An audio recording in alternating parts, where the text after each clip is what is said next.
Management of Shankara Bilcon, the case for a chat there being among key victims of the mid-cap bloodbath. There's been a fair amount of unwinding pressure the stock has seen. Wild moves in a week of negative returns, so to speak, and it's down almost 15% over the last 5 sessions. Sukumar Srinivas, who's MD at Shankara Bilcon, joins in with a deeper understanding of whether or not the business fundamentals are changing any wee bit.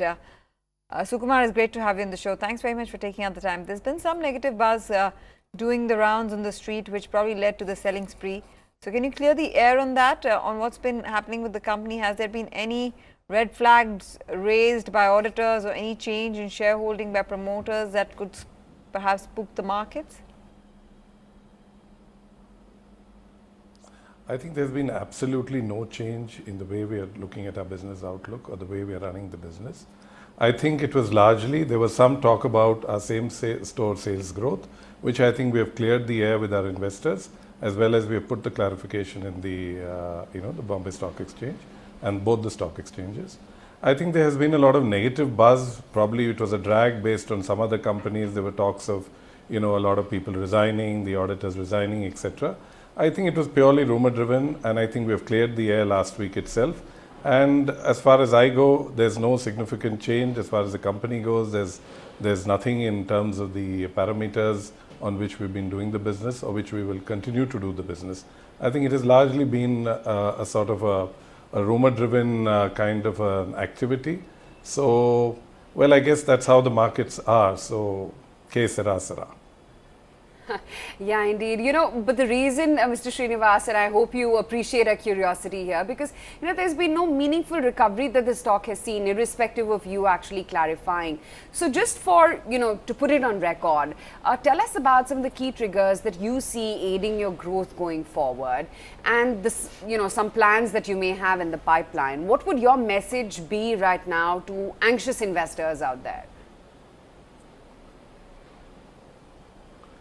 See, I would clearly say the company is still driven very clearly by the retail story and the part of our business which is retail, which is about 50% of our revenues. And I think that is growing very strongly. Even in the last 2 months, we have seen a very strong growth, very similar to what we did in the last quarter of the last year. So I think that is where we are fully focused. That is where we are taking our growth forward.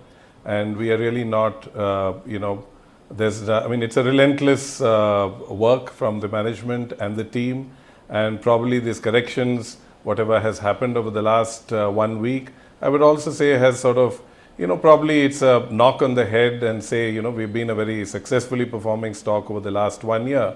So I think to some extent one has to view it philosophically, where, nothing has changed, but then I think it's a good knock, and I think it's just, making our resolve and our commitment to work even harder and make sure that we deliver better to the investors. And in the promise to doing so, what is it that you're targeting in terms of an FY19 profit as well as sales growth projection? I think it's too early for me to give you a sort of a total year's guideline. But I think it is pretty positive in terms of what we have been speaking to some of our key investors. And I think we will sustain what we have done last year. Okay. But you've grown at a CAGR of 30% in the last 4 years. But a double-digit margin growth still eludes you. What we'd like to understand is, when is it that we can see actually those levels being attained? I think the margins also, if you look at it, have been growing on a CAGR, particularly in the last 3 to 4 years, on a double-digit basis. And I think growth last year was, if adjusted to GST, we probably were at 20 plus. And I think this year also we will sustain that kind of growth. Right. What would be a key challenge or impediment to growth right now? Are you seeing the demand environment improve? Or do you still see that there would be challenges in the way you do your business?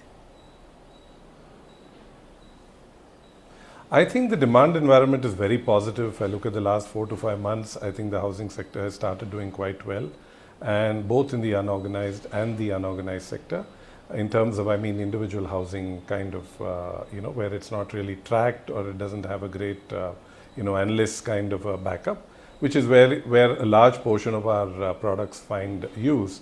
And I have seen that I think we are past probably the GST blues and whatever the demonetization happened last year. And with the GST really kicking in terms of the e-way bill that has been, you know, made compulsory in most of the states from this month, I think there is a considerable and a decisive shift from the unorganized to the organized. So I think that is a very, very important factor that will, you know, keep our growth buoyant, and probably it will help us grow further. All right, Sukumar, we leave it at that. Thanks very much for taking out the time to speak with us. We really appreciate you sharing with us more details about your business plans. Thank you so much. Take care.